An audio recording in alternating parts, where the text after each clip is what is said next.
Did you know that unregistered apprentices on job sites have shot up by over 40% in just the last year? That's a red flag flashing for every shop owner, technician, and trainee out there. Hey everyone, I'm Chris, and today we're diving into a trend that's shaking up the trades, which is the surge of unregistered apprentices on the job. You've probably heard the whispers about more trainees working under the radar, but what's driving this shift and why should you care? Before we jump in, hit that like button if you're curious about what's happening behind the scenes in shops across the country. And don't forget to subscribe and ring the bell so you'll never miss an insider breakdown. Let's now take a look at the first of our two features. Now this week, we've been looking into a host of problems reported by people who work in the skilled trades. Tonight, two further concerns. One, contractors making false promises to graduates. And two, a growing number of unregistered apprentices on job sites unsupervised. They're breaking the laws by bringing in unskilled, untrained people to be doing electrical work. Windsor West MPP Lisa Gretzky says there is a proliferation of workers who graduated from a skilled trades college program but don't have their apprenticeships yet, working on job sites unsupervised. Which is not only dangerous for the people doing it, but dangerous for the people who will eventually be. She says these workers often get paid minimum wage. It's more profitable if an owner can take in a bunch of unregistered people and put them to work. That's what we're trying to fix in Ontario. Carl Levitt, business manager of the International Brotherhood of Electrical Workers Local 773, says it should be compulsory to register all workers. Everybody should be registered. Everybody should be compulsory when they're working in a trade like ours. It is illegal, and the province needs to be monitoring that and enforcing it to ensure that we're not continuing to see the growth. One death or injury on a workplace, on a work site, is one too many. The Ministry of Labour, Immigration. One thing though with politicians, they create the problems and then turn around and try to, they're concerned about the problem which they actually started in terms of the regulations that are put in. And it's so easy to address these problems. All they have to do is meet, open parliament, sit down, and come up with the policies so that everyone benefits. But with shop profits squeezed by rising parts and energy costs, some employers see unregistered apprentices as a quick way to trim expenses. And registered apprenticeships comes with set training fees and wage scales. So skip the paperwork and you're looking at up to 25% in immediate savings on just labor cost alone. It's tempting, right? But remember that saving today can cost you big fines or reputation damage tomorrow. Let's finish this one up. Training and skill developments did not provide a comment as of news time. That's a serious problem.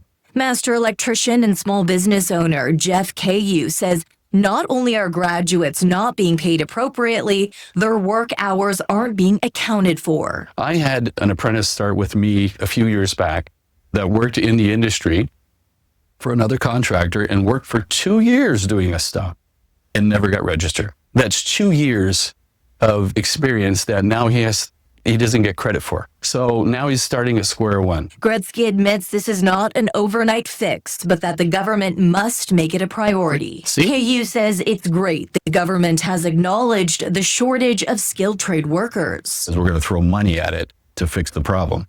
But it will be just throwing money away if you don't have a very organized program that considers all the things that I've been telling you. And that's exactly what they did. They started throwing money at the programs when they realized that there was a shortage of skilled trades to actually fill the need to build and maintain our infrastructures. Now, technical colleges and trade schools right now are bursting at capacity.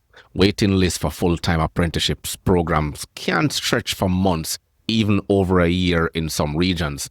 And when eager young techs can't get a registered spot, they're lured into learn-as-you-grow gigs without formal oversight. It's like taking a shortcut through a minefield.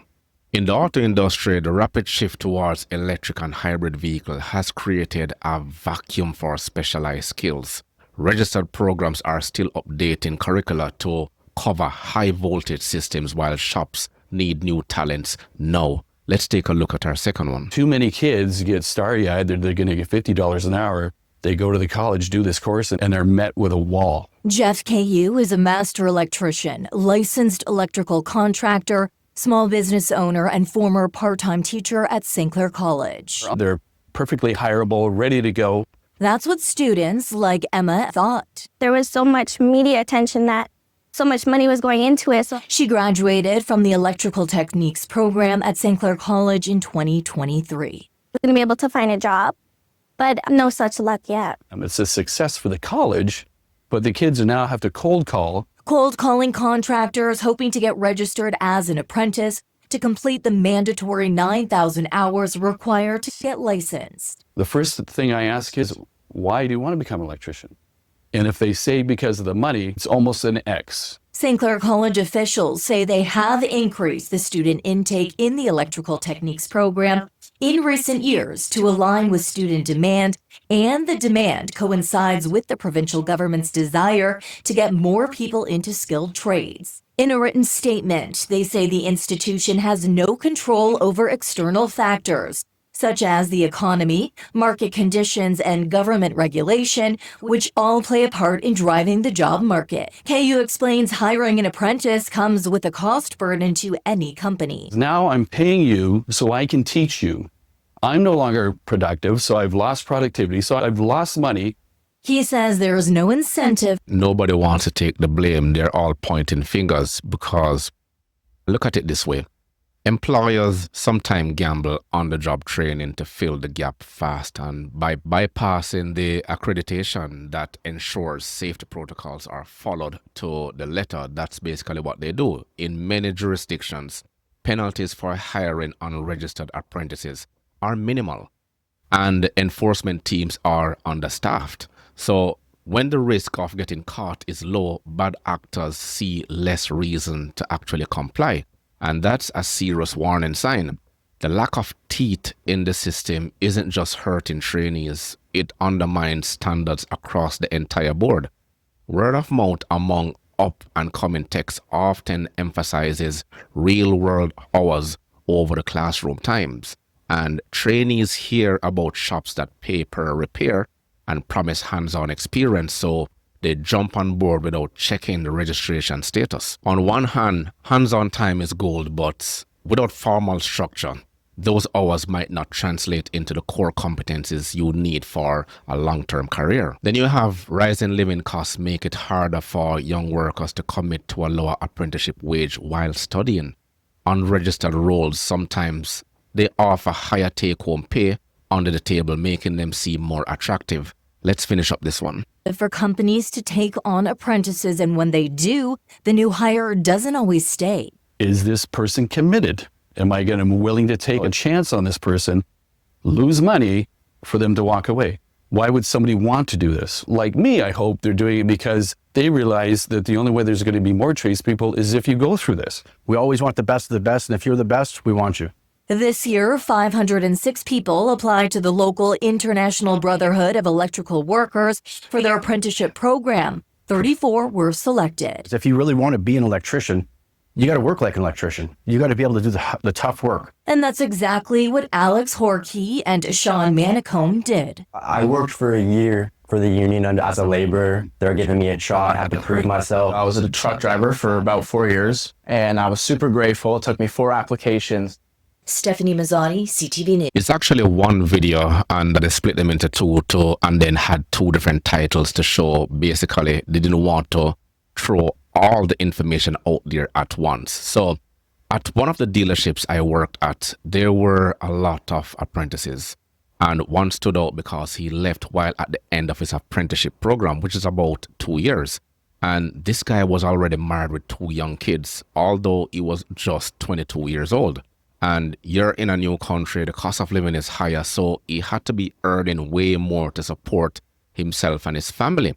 Getting paid more now can make you feel like a win, but missing out on accredited training could stunt your earning potential sometime down the road. Some training providers face budget cuts, leading to fewer outreach programs and fewer incentives for small shops to register apprentices. And when support vanishes, shops and trainees fall back on informal arrangements. And this isn't just a trainee issue, it's a systemic one. We need stronger partnerships between governments, schools, and industry to close this gap. Online board and social media groups make it easy to post apprenticeship wanted, no registration needed ads, And these platforms often lack checks, so informal positions spread rapidly. It's like the gig economy crept into the garage. Convenient, yes, but at what cost to quality and safety? So there you have it. I just outlined about 8 reasons why unregistered apprenticeships are on the rise in our field. And this trend affects every one of us. Shop owners face compliance risk, established techs see diluted skill standard, and trainees risk missing out on the credentials that pave the way for them to have a stable career. Which of these reasons surprise you most? Drop your thoughts in the comments. Let's have a conversation going. And if you found this video useful, smash that like button, subscribe for more insider auto industry analysis, and I'll catch you in the next episode.